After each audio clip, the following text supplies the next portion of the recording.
Tracy Sabol tonight on EWTN News Nightly, flooding the streets.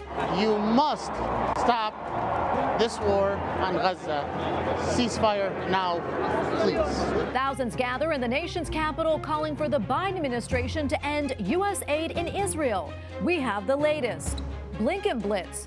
The U.S. Secretary of State wraps up his surprise diplomatic Middle East tour as he pushes for a pause in the Israel-Hamas war. Under scrutiny, Senate Democrats go after the new House Speaker Mike Johnson's pro-life and Christian record. We have congressional reaction. Plus, faith in action. The Knights of Columbus celebrate 1 million coats donated to kids. We're joined by Supreme Knight Patrick Kelly. These stories and more tonight.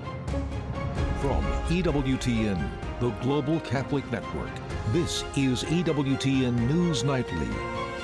Thank you for being with us. Our top story tonight, 10,022. That is the number of people killed in Gaza since Israel launched its military offensive almost a month ago. That is according to the Hamas-run health ministry.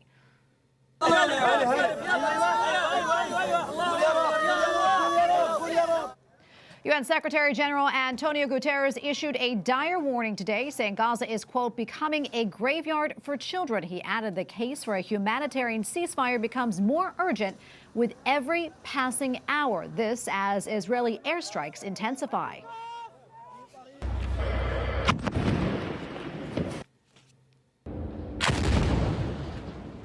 The Israeli military reports it hit 450 Hamas targets in the past 24 hours. These are some of the most intense airstrikes so far. A military spokesman also said forces have completed the encirclement of Gaza, cutting the territory in half and isolating Gaza City. Well, the situation in Gaza was the focus of a phone call between Pope Francis and Iranian President Ibrahim Raisi. The two discussed ensuring humanitarian aid and pursuing a ceasefire. The Vatican spokesman confirmed the call took place at Raisi's request. President Joe Biden discussed the latest developments in Israel and Gaza when he spoke today with Israeli Prime Minister Benjamin Netanyahu. Meanwhile, Secretary of State Antony Blinken visited the Middle East, trying to keep the conflict from spreading and set the conditions for a durable, sustainable, lasting peace for Israelis and Palestinians. White House correspondent Owen Jensen reports. Owen? Tracy, U.S. Secretary of State Antony Blinken wrapped up his Mideast tour after days of intense diplomacy. He's been pushing for a pause in the fighting between Israel and Hamas. Israel rejects any pause, and Arab and Muslim nations are instead demanding an immediate ceasefire. Now, before leaving Turkey, Blinken said it's all a work in progress. U.S. Secretary of State Antony Blinken addresses the Mideast crisis during his diplomatic trip to Turkey. We've also had very important conversations throughout this trip with countries in the region on the role that everyone can play in making sure that the conflict doesn't expand, doesn't spread to other countries. And of course, we remain very focused on the hostages held by Hamas, including Americans. And the secretary spoke about the push to provide more aid to civilians caught in the crossfire. And of course, we discussed the crisis in Gaza, and including the efforts to significantly expand humanitarian assistance to people in need. Secretary Blinken met with Turkey's foreign minister today after an unannounced trip to visit U.S. troops in Iraq this past weekend. He also sat down again with Palestinian President Mahmoud Abbas on Sunday. Meanwhile, today outside the White House, crews cleaning up vandalism after large protests over the weekend. Thousands marching through D.C. streets demanding to free Palestine and that President Biden call for a ceasefire. Some protesters even attempted to climb the White House gate and fence. President Biden did not mention the Mideast this afternoon when he spoke in Delaware. Instead, he announced $16 billion to improve passenger rail service in the Northeast Corridor. All to build the Northeast Corridor from Boston to Washington. It's part of my agenda to invest in America, and I've been fighting for this for a long time. Also tonight, in the race for the White House in 2024, according to a New York Times Siena College poll, former President Donald Trump is beating President Biden in several key battleground states. In fact, in one category, respondents said they felt Trump would do a better job than the current president handling the war between Israel and Hamas. At the White House, Owen Jensen, EWTN News Nightly. While Israel-Hamas war has been sparking tension on college campuses nationwide and contributing to an increase in anti-Semitic threats and violence. Most recently at the University of Massachusetts Amherst, where a student was arrested for allegedly punching a Jewish student Friday at a vigil for the hostages taken by Hamas. And joining us to discuss this and more is Dr. Robert George, director of the James Madison Program in American Ideals and Institutions at Princeton University. Dr. George, thank you so much for coming on today. We appreciate it. That incident that I mentioned at UMass Amherst certainly isn't the only one. As you know, a student at Cornell was recently arrested and now faces federal charges in connection with violent online posts aimed at Jewish students. Dr. George, how did we get here? I mean, colleges are supposed to be safe places for intellectual conversation and debate, not places of violence and hate. Well, yes, it's very disappointing to me to see how widespread anti-Semitism, hostility to Jews, hostility to Jewish students is on university campuses around the country. I want to commend the Franciscan University of Steubenville. It took an extraordinary step. Its president published an open letter in which he said to Jewish students at other universities around the country, "You are welcome here at Steubenville. If you are not feeling safe at your own university, we will suspend our normal transfer rules to give you an opportunity to transfer to Steubenville." That's the kind of outreach, especially in the Catholic community, that I really want to commend. We need to all recognize that there's a problem here for our Jewish brothers and sisters. They are being targeted. The hate is something I did not think that I would live to see here in the United States, especially on college campuses. But it's a reality, and we have to do everything we can to stand up for our elder brothers in faith. Yeah, and what are you seeing on your campus at Princeton?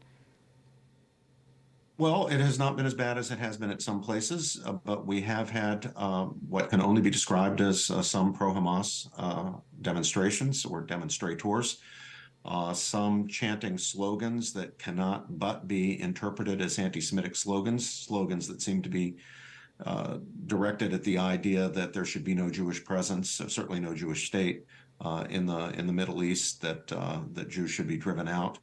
This is unacceptable. We need to combat it. We need to respect people's freedom of speech, that's for sure. I will stand up for the right of people to say things that I find abominable on our campus. But we need to use our own right to free speech to fight back and to stand up for the dignity of each and every member of the human family. Muslims, yes. Jews too, everybody. We need to speak out against the hateful rhetoric that we're seeing on our campuses now. It's a disgrace. Yeah, we have probably about 30 seconds left or so, Dr. George, but any final thoughts before I let you go? Well, yes, it's not enough simply to be against anti-Semitism. I especially want to say to my fellow Catholics, we need to be vocal in speaking out. At the Easter liturgy in the Catholic Church, we recognize the Jewish people as first to hear the word of God. As Pope John Paul II constantly reiterated, the Jewish people are our elder brothers in faith. Now, we need to be speaking up for the rights of anybody who's under attack, anybody who's under unjust assault. But especially given the sad history of anti-Jewish sentiment in the Christian world, we need to be in the forefront this time of speaking up in defense of Jews who are being targeted for their faith and for their heritage. Dr. George, thank you so much for coming on. We appreciate it. God bless you. Thank you. God bless you. In Ukraine, the regional governor of Kherson says that Russian forces launched multiple attacks on the city during the night. The attack injured at least one person. One man said the blast was so powerful his entire house shook and the ceiling shattered. This as another attack in Odessa injured at least 8 people and damaged a historic art museum. Well, as Speaker of the House, Mike Johnson settles in, Senate Democrats made clear that they will not back down or even compromise on abortion. They claim Johnson's past pro-life record is poisoning the Speaker's ability to lead the House. But Republicans see a strong advocate for the unborn. Capitol Hill correspondent Eric Rosales reports. Eric? Well, good evening, Tracy. Since I've been covering Capitol Hill, I've attended briefings which cover lawmakers' views on particular topics like immigration or government spending, but I've never attended a briefing or seen one in which lawmaker is attacked and ridiculed for their pro-life views, but that's exactly what happened. Several pro-abortion women Democrats, senators, held a news conference claiming that Speaker Mike Johnson is obsessed with banning abortion nationwide. They even mocked his Judeo-Christian religious beliefs. And I was astounded. In his first speech as Speaker, he said, God ordained us to be here. So separation of church and state out the window with this guy. The new Speaker has time and again supported legislation that would ban abortion and would jail doctors for providing care to their patients. Not on our watch will a next generation of women, young families, have fewer rights than the generations before them. But Republicans tell me they admire Speaker Johnson's Christian values, especially when it comes to protecting the rights of the unborn. And Mike Johnson embodies those, and he is now the Speaker of the House. I think he's going to always follow the rule of the law. He's going to defend the sanctity of life. He's going to defend the Hyde Amendment. I think it is incredible that we do have a pro-life speaker, but I think we also need to be educating America that it is life. We love our life, and we'll just continue to push that message as far and wide as we can. Both the House and Senate are working on government funding bills for next year. For over 40 years with the Hyde Amendment, lawmakers have included language banning taxpayer dollars from funding abortions. Democrats drew a line in the sand. Senate Democrats are going to continue to be a firewall against any new Republican attempts to restrict access to abortion. That means absolutely no new anti-abortion laws, restrictions, or riders will fly here in the Senate. Absolutely not.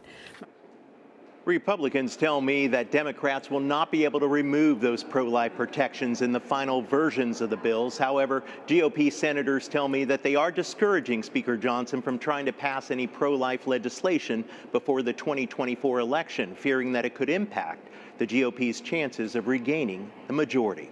At the Capitol, Eric Rosales, EWTN News Nightly. Our former President Donald Trump testified in a New York courtroom today as part of his civil fraud trial. The question centered on whether the former president and his company inflated property values in the pursuit of business deals and loans. In the courtroom, the former president described the trial as a witch hunt and said that New York Attorney General Letitia James should be ashamed of herself. The Attorney General said outside of the courtroom that the facts and the numbers don't lie. All voters head to the polls tomorrow for off-year elections. Ohio is holding a crucial vote on issue 1. Ohio's Republican Governor Mike DeWine told EWTN's The World Over with Raymond Arroyo the ballot measure would overrule the state's ban on partial birth abortion.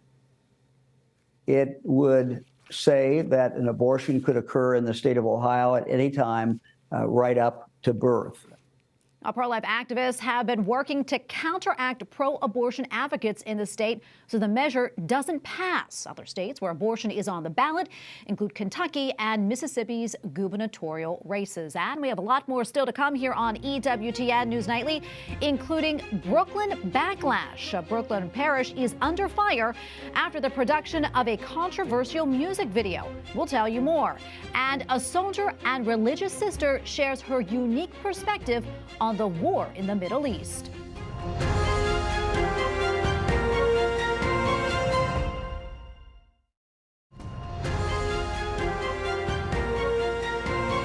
Thanks for staying with us. Tomorrow marks 1 month since the Hamas terrorist group attacked Israel, resulting in more than 1,300 deaths. As we continue our ongoing coverage of the Israel-Hamas war, we're joined by a guest who brings a unique Catholic perspective as a soldier, a surgeon, and a religious sister. Sister Dee Burn was stationed with the U.S. Army on the Sinai Peninsula and has been on several missions to Israel for the past 25 years. She retired from the U.S. Army with the rank of colonel and is double board certified in family medicine and general surgery. After a life of medical and military service, she was ultimately led to the little workers of the Sacred Hearts community. And Sister Dee Burn joins us now. Sister, thank you so much for coming on. We appreciate it.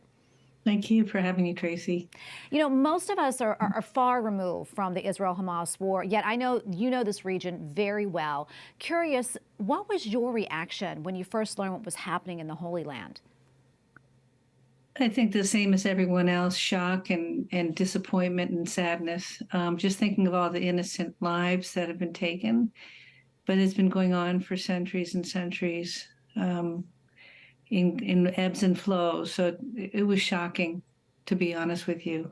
Yeah, Sister Dee, I was going to ask you about that. You know, for those of us who've never lived over there or been to that region, you know, it's hard for us to grasp. Can you shed some light on the situation over there? You know, what life is really like over there that leads to these tensions and violence? I think I just talked to a friend who's from Jerusalem, and his family's up in the Sea of Galilee, and life goes on there. They're okay. It's predominantly the people near Gaza and in the bigger cities in the north, I think the northwest side of the country. So everyone's in fear, and I would say that the majority of people, 99.9% of both Palestinians, both Arabs and Christians, as well as the Israelis, are beautiful people, wonderful people. It is that very small satanic group that just loves hate. And I think that, you know, all the people that I've met in my mission work, predominantly the Palestinians when I worked in the West Bank area, they're beautiful people. They're just wonderful. They want what we want. They want to have a family. They want to have a life. They want to just feel free. Yeah. But I don't think that'll ever happen until everyone grasps the Lord Jesus Christ. We will never have peace in that land until everyone sees and hears the good news of Jesus.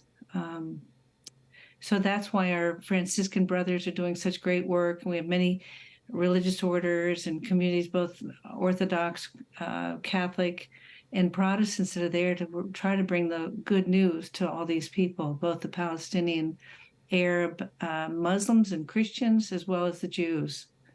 Sister Dee, we have about 30 seconds left, and I want to ask you this quickly before we go. It is National Vocation Awareness Week, as you know, and you have such a fascinating vocation journey.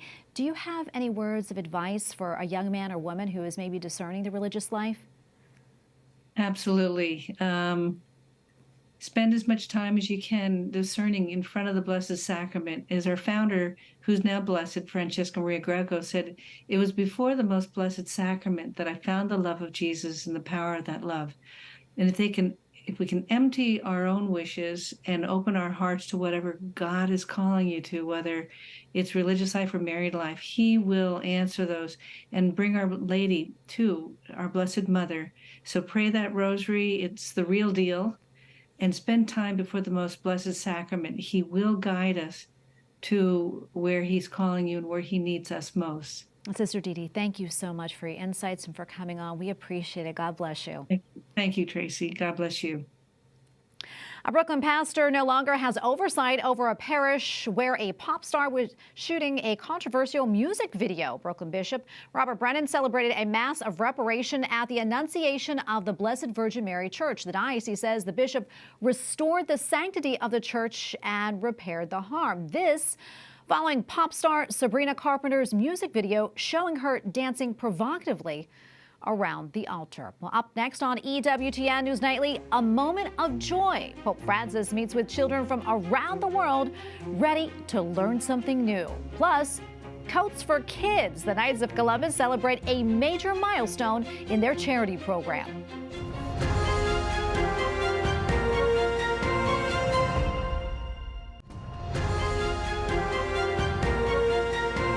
Welcome back. Pope Francis welcomed children from around the world to the Vatican's Paul VI Hall today to share a few moments of joy and reflection during a meeting called Let's Learn from Boys and Girls. EWTN Vatican journalist Benjamin Crockett has more. It wasn't your typical day at the Vatican. 7,000 children and one rapper filled the Paul VI audience hall. The Children Meet the Pope event drew kids from 84 countries. It accompanied the publication of the Children's Encyclical, with the Holy Father writing in the preface, "Dear children, I embrace you, and know that your Pope and grandfather will do everything so that you may live in a more beautiful and good world. During the meeting, the Pope underlined that children are always able to teach something. But aren't children the ones who have to learn? Yes, of course. And yes, it is so. There is a need to learn from you. I am always happy when I meet you, because you teach me something new every time. In his address, the Holy Father spoke about war and all of the children who are victims of conflicts around the world. Children must not have weapons in their hands. They must have toys, books, notebooks, and many other good and beautiful things, but not weapons. And to all the children who are suffering, I would like to say, together with you, that they are not alone, that we carry them in our hearts. Olá, Papa Francisco. During the meeting, 14 children asked the Holy Father questions focusing largely on the climate crisis, an ever-present topic for the Pope, who urged children to care for creation. You must understand that to destroy the earth is to destroy ourselves. We must care for the earth. In Rome, Benjamin Crockett, EWTN News Nightly.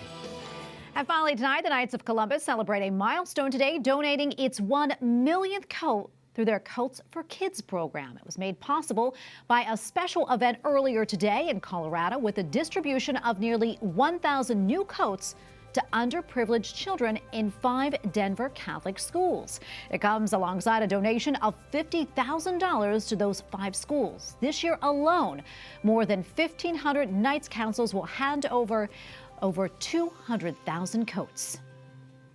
Joining us now from Denver, Colorado is Supreme Knight Patrick Kelly. Supreme Knight Kelly, thank you so much for coming on. Great to be with you today.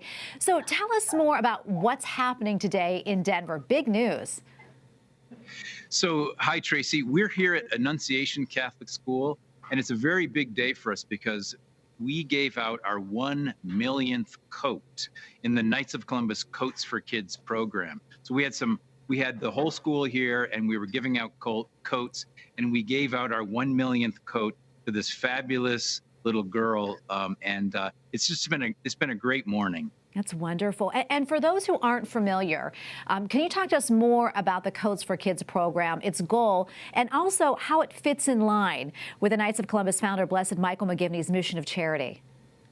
Yeah, so the Coats for Kids program, we started it 14 years ago, and it provides the gift of warmth to children in the coldest months. And it really is in keeping with who the Knights are. I mean, since our very beginning with Father Michael McGivney, we were in service to the family. And so it's very much in keeping with our founding vision of serving the family and our founding mission of charity. So that's why we're here today in Denver. And I would say we are seeing an increased need for coats this year. I mean, we're anticipating this year giving out 200,000 coats, which is an increase for us. And I think the need is very great this year, especially. Yeah, and so many of us take something like a coat for granted, right? So simple, but there are so many who need that. And as we know, as Christians, we're all called to partake in these corporal works of mercy. Can you remind us about the importance of spiritual works of mercy? Yeah, well, I think the two are tied together, right? The spiritual works of mercy and the corporal works of mercy. I mean, charity really is part and parcel of who Christ calls us to be. And I think, today with the families here that we served, I was talking to some of the teachers and some of the people here at the school, and they were telling me just the tremendous need that these families have here, because very low income families, and the coat is really an essential thing. So we can help take the burden off the parents by providing that coat to the children. Yeah. Can you talk to us about, what has been the reaction to those receiving these coats? What have they said? Well, They're so happy. They're so joyful. They're so happy. And the millionth coat that we gave it to this wonderful little girl, and she was just a star. I mean, she was so happy to have the coat. The coat that we gave her was a golden coat, and we gave it to her because she has a heart of gold. Oh. So she was just so happy. But all the kids are really, really happy to get these coats and to get a new coat. Right, a new coat is a big thing, and that's really what they need. Yeah, it's so wonderful. Before I let you go, where can folks go to find more information about the Coats for Kids program, and if they want to help and donate, how can they do so? Yeah, so if you want to help us with our Coats for Kids program, go to kfc.org, Coats for Kids, and you can donate there to help give a coat to a needy kid. And all of your donations, 100%, go to the coat. There's no overhead administration at all. So if you want to help children this winter, go to kfc.org. Yeah, it's so important. Thank you so much, Supreme Knight Kelly, for coming on. We really appreciate it. God bless you. Okay, Tracy, great to be with you. And we thank you for watching tonight. Remember, you can follow us on social media, Facebook, X, and Instagram at EWTN News Nightly. I'm Tracy Sabol. Good night and God bless.